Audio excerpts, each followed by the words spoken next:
Let's talk about found family for a minute, or 8. I have a friend group that I hang out with on Discord regularly. We're pretty tight-knit. We bonded at first over a podcast, and now we talk about or do whatever. We watch movies together, we play Smash Brothers every now and then. We allow ourselves to be open with each other about hard times or feelings that we're going through. If I'm feeling down or lonely and I need somebody to talk to or be with, there's usually at least 2 or 3 friends in this group in one of the voice chats that I can go join and be with for a bit. It's comforting. Every now and then, back in the olden times when vacations and get-togethers were still a thing, we'd hop on a plane and meet in person somewhere. As the only one in the group from Alaska, seeing them in person for the first time was surreal. These were people that I was intimately close to, and yet I had only ever heard them over voice chats or text.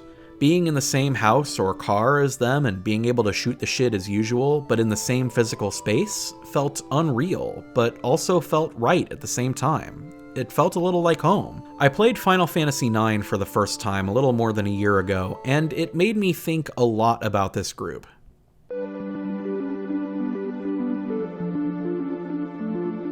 Final Fantasy IX took the consciousness from experience theme that I loved about Paper Mario: The Origami King and ran with it almost exactly 2 decades prior. Zidane is, at the beginning of the game, unaware of his true purpose. This is largely overwritten by his Tantalus upbringing, making him into the suave, cocky ladies' man he is at the start of the game. But he's not just suave or cocky, he was raised with an archetypical thieves' heart of gold. He's charmingly charitable and is willing to help someone in need. He's also, true to the game's front job, extremely theatrical. This is what he brings to the party as a whole. To Garnet, to Steiner, to Vivi, to Freya, to Eiko, to Amarant, and debatably to Kina. Each of the game's main cast gets something out of their relationship with Zidane, and in turn they support each other and help each other grow in various ways. Garnet learns her greater purpose through Zidane's hospitality. Steiner outgrows his loyalty to the crown to do the right thing. Freya is able to openly grieve with the group about the man she used to know. Eiko is able to cope with being the short side of a love triangle. Amarant grows out of his rivalry and sees Zidane as an ally.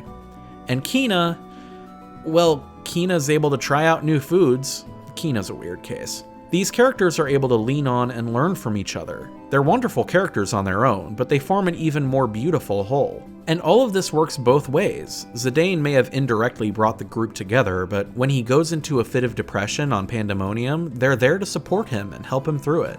By contrast, the game's primary antagonist, Kuja, stands against this kind of theming. He's a narcissist whose self-obsession has literally doomed one world and is about to doom another. He's isolated himself emotionally to the point of going on a world-destroying rampage.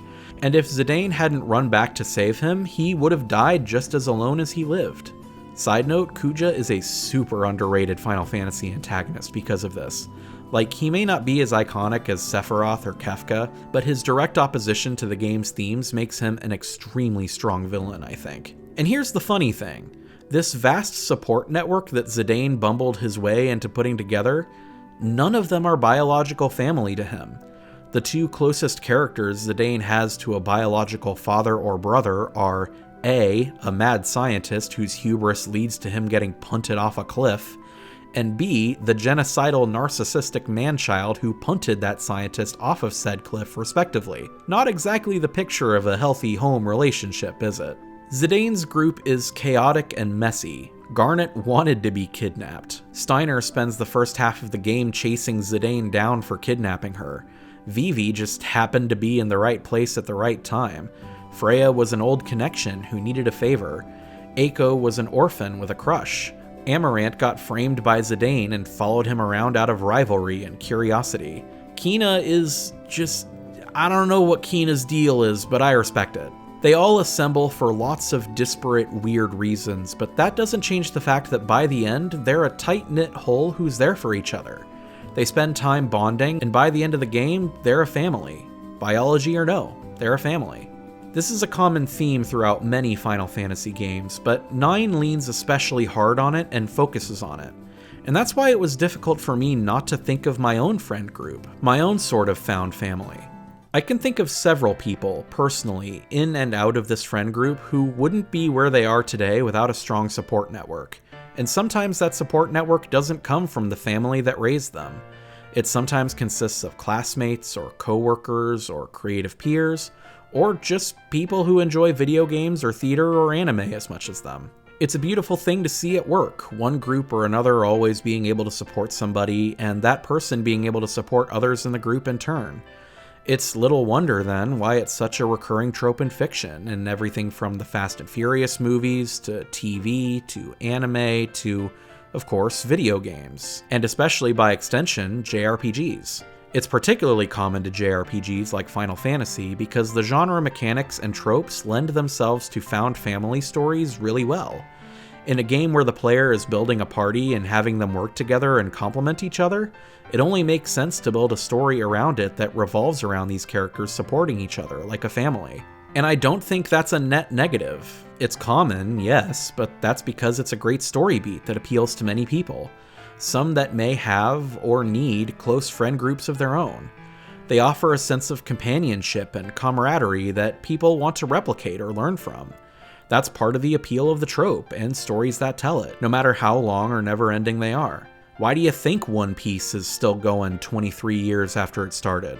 Final Fantasy IX is not a particularly novel experience, but the way it doubles down on these tropes makes it a great, timeless game nonetheless. It makes it my favorite Final Fantasy thus far, though I admit that I've only beaten 2 others and played solid chunks of 2 others beyond that.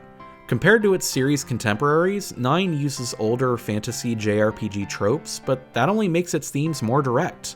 There's not as much fluff as the other games. It's more charming because it lets its characters shine more naturally. And of all the Final Fantasy games I've played, it shows the found family trope at its most reassuring and beautiful.